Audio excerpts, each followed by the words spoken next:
La première de ces étapes d'évolution spirituelle dans le monde est représentée par Abel, le premier ministre du Père, qui offrit son holocauste à Dieu. Il est le symbole du sacrifice.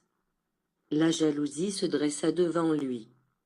La deuxième étape est représentée par Noé. Il est le symbole de la foi. Il construisit l'arche par inspiration divine et amena les hommes à y entrer afin qu'ils obtiennent le salut. Face à lui, les multitudes s'élevèrent avec le doute, la moquerie et le paganisme dans leur esprit. Mais Noé laissa sa semence de foi. La troisième étape est représentée par Jacob. Il symbolise la force, il est Israël, le fort. Il vit spirituellement l'échelle que tous vous emprunterez pour vous asseoir à la droite du Créateur. Devant lui se leva l'ange du Seigneur pour mettre à l'épreuve sa force et sa persévérance. La quatrième est symbolisée par Moïse. Il représente la loi. Il présenta les tables sur lesquelles elle fut écrite pour l'humanité de tous les temps. Il fut celui qui, avec sa foi immense, secourut le peuple pour le conduire, par le chemin du salut, à la terre promise. Il est le symbole de la loi. La cinquième étape est représentée par Jésus, le Verbe divin, l'agneau immolé, qui vous a parlé en tout temps et qui continuera de le faire. Il est l'amour, c'est pour lui qu'il se fit homme, pour habiter la demeure des hommes, qu'il souffrit leur douleur, montra, à l'humanité, le chemin du sacrifice, de l'amour et de la charité, par lequel elle doit parvenir à la rédemption de tous ses péchés. Il vint en tant que maître, pour enseigner à naître dans l'humanité, à vivre dans l'amour, à en arriver jusqu'au sacrifice, et à mourir en aimant, en pardonnant et en bénissant. Il représente la cinquième étape, et l'amour est son symbole. Élie représente la sixième étape. Il est le symbole du Saint-Esprit. Il est celui qui, sur son char de feu, porte la lumière à toutes les nations et à tous les mondes qui vous sont inconnus, mais que moi je connais, parce que je suis le Père de tous les mondes et de toutes les créatures. Celle-ci est l'étape que vous êtes en train de vivre, celle d'Élie, c'est sa lumière qui vous illumine. Il représente les enseignements qui étaient cachés mais qui, au cours de cette époque, sont progressivement révélés à l'homme. La septième étape est représentée par le Père lui-même. Il est la fin, il est la culmination de l'évolution, c'est en lui qu'est le temps de la grâce, le septième sceau. Voici déchiffré le mystère des 7 sceaux. Voici pourquoi je vous déclare que ce temps-ci est le sixième, parce que 5 d'entre eux sont déjà passés, le sixième est celui qui est détaché, quant au septième, il demeure encore scellé, son contenu n'est pas encore arrivé, il faut du temps pour que cette étape vous apparaisse. Quand cette étape sera arrivée, il y aura la grâce, la perfection et la paix, mais, pour parvenir à elle, combien l'homme devra-t-il pleurer pour purifier son esprit?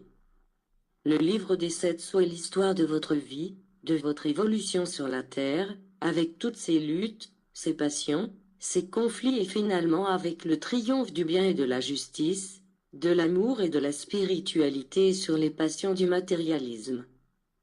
Croyez vraiment que tout mène à un but spirituel et éternel, pour que vous puissiez accorder à chaque leçon sa juste place qui lui corresponde.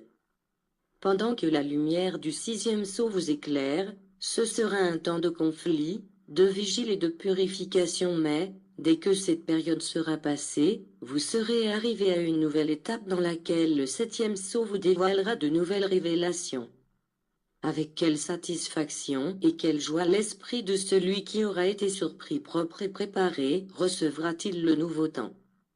Tandis que le sixième sceau vous illumine, la chair et l'esprit se purifieront. Le livre qui était scellé dans les cieux, s'est ouvert au 6e chapitre, c'est le livre des 7 sceaux, qui renferme sagesse et jugement, et qui fut décellé par mon amour pour vous, afin de vous révéler ses profondes leçons. L'homme a vécu 5 étapes sur la terre, encouragé par le souffle divin de l'esprit, bien qu'il n'ait pas compris le sens spirituel de la vie, la finalité de son existence, son destin et son essence. Tout était un arcane impénétrable tant pour son intelligence que pour son esprit, un livre scellé au contenu qu'il ne parvenait pas à interpréter. Il pressentait vaguement la vie spirituelle, mais sans connaître véritablement l'échelle d'élévation qui rapproche les êtres vers Dieu. Il ignorait sa plus haute mission sur la terre, et les vertus et les attributs qui font partie de son esprit pour pouvoir triompher dans les luttes, s'élever au-dessus des misères humaines et se perfectionner spirituellement pour habiter la lumière éternelle. Il était nécessaire que s'ouvre le livre divin et que les hommes contemplent son contenu, afin de pouvoir se sauver des ténèbres de l'ignorance, qui sont l'origine de tous les maux qui existent dans le monde. Qui pourrait ouvrir ce livre? Par hasard le théologien, le scientifique ou le philosophe? Non. Personne. Pas même les esprits justes n'auraient pu vous révéler son contenu, parce que le livre gardait la sagesse de Dieu.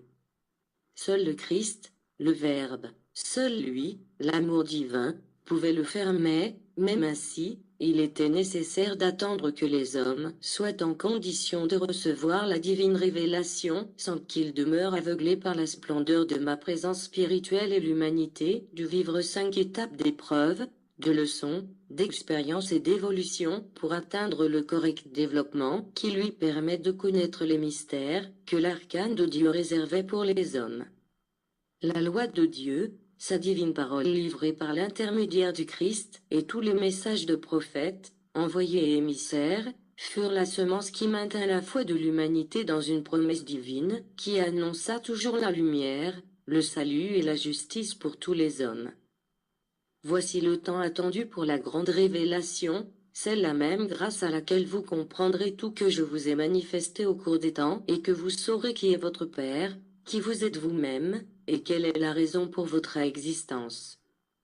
C'est le temps auquel, par l'évolution spirituelle que vous avez atteinte, les épreuves que vous avez connues et l'expérience que vous avez recueillie, vous pouvez recevoir, de mon esprit en direction du vôtre, la lumière de la sagesse, réservée en mes arcanes dans l'attente de votre préparation.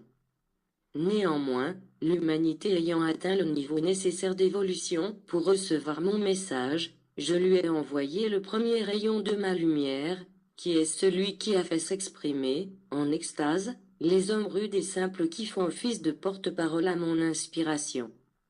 Ce rayon de lumière n'a été seulement qu'un rayon de préparation, il est à l'instar de la lumière de l'aube lorsque celle-ci annonce déjà le jour nouveau. Plus tard, ma lumière vous parviendra pleinement, éclairant votre existence, et éloignant jusqu'à la dernière ombre d'ignorance, de péché et de misère. Cette époque, dont vous admirez l'aurore à l'infini, est la 6e étape, qui commence dans la vie spirituelle de l'humanité. Elle est une ère de lumière, de révélation, d'accomplissement d'anciennes prophéties et de promesses oubliées.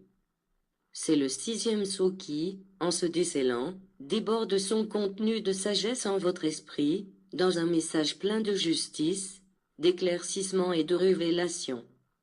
Disciples, je souhaite que les vertus de votre cœur soient les vêtements d'apparat qui couvrent la nudité de votre esprit. Ainsi vous parle l'Esprit consolateur, promis au second temps. Le Père connaissait déjà la douleur et les épreuves qui devraient épuiser l'humanité et le niveau de perversité que les hommes atteindraient. L'arrivée du Consolateur signifie, pour vous, l'ouverture du 6e sceau, ou en d'autres termes, le commencement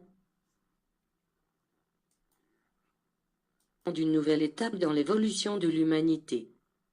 Depuis cet instant, un jugement divin a été ouvert pour tous les hommes. Chaque vie, chaque action, chaque pas sont jugés strictement. C'est le terme d'une époque, mais non la fin de la vie.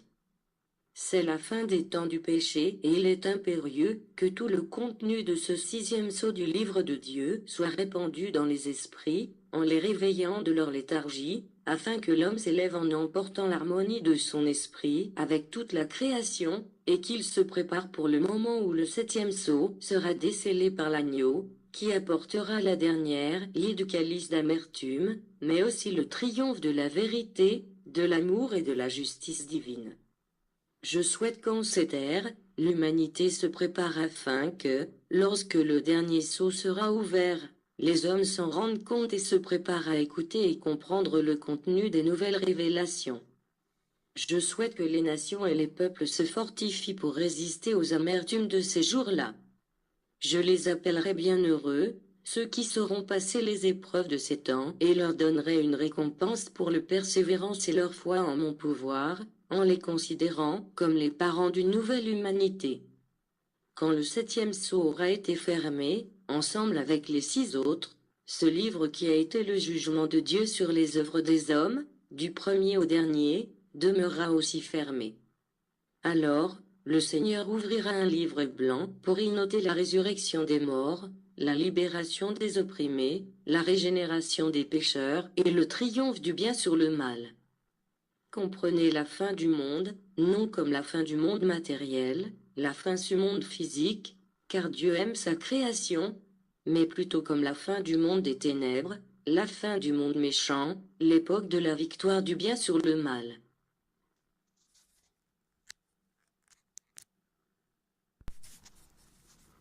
Temps du réveil en Christ est une prise de conscience au-dessus de toutes les religions, non que nous soyons absolument meilleurs, mais un réveil selon la volonté de Christ, l'unique Fils du Père, le rayon universel. Sa parole et son essence sont aussi universelles, parce que tous recherchent un seul esprit divin. Mais il n'y a point d'unification entre les hommes, Jésus déclare. Je ne vois pas la même foi en eux, la même élévation et la même connaissance, et c'est pour cela que je viens comme Saint-Esprit, afin de les unifier en moi, pour les perfectionner au moyen de ma doctrine de vérité, avec ma parole immuable, avec ma loi de justice et d'amour. L'aveuglement de la pensée, le manque de foi, l'ignorance de la vérité constituent des ténèbres pour l'esprit, à cause desquelles l'humanité, aujourd'hui, se retrouve perdue. Combien se sont multipliés les hommes qui marchent sans savoir où ils vont, et sans d'ailleurs que cela les préoccupe.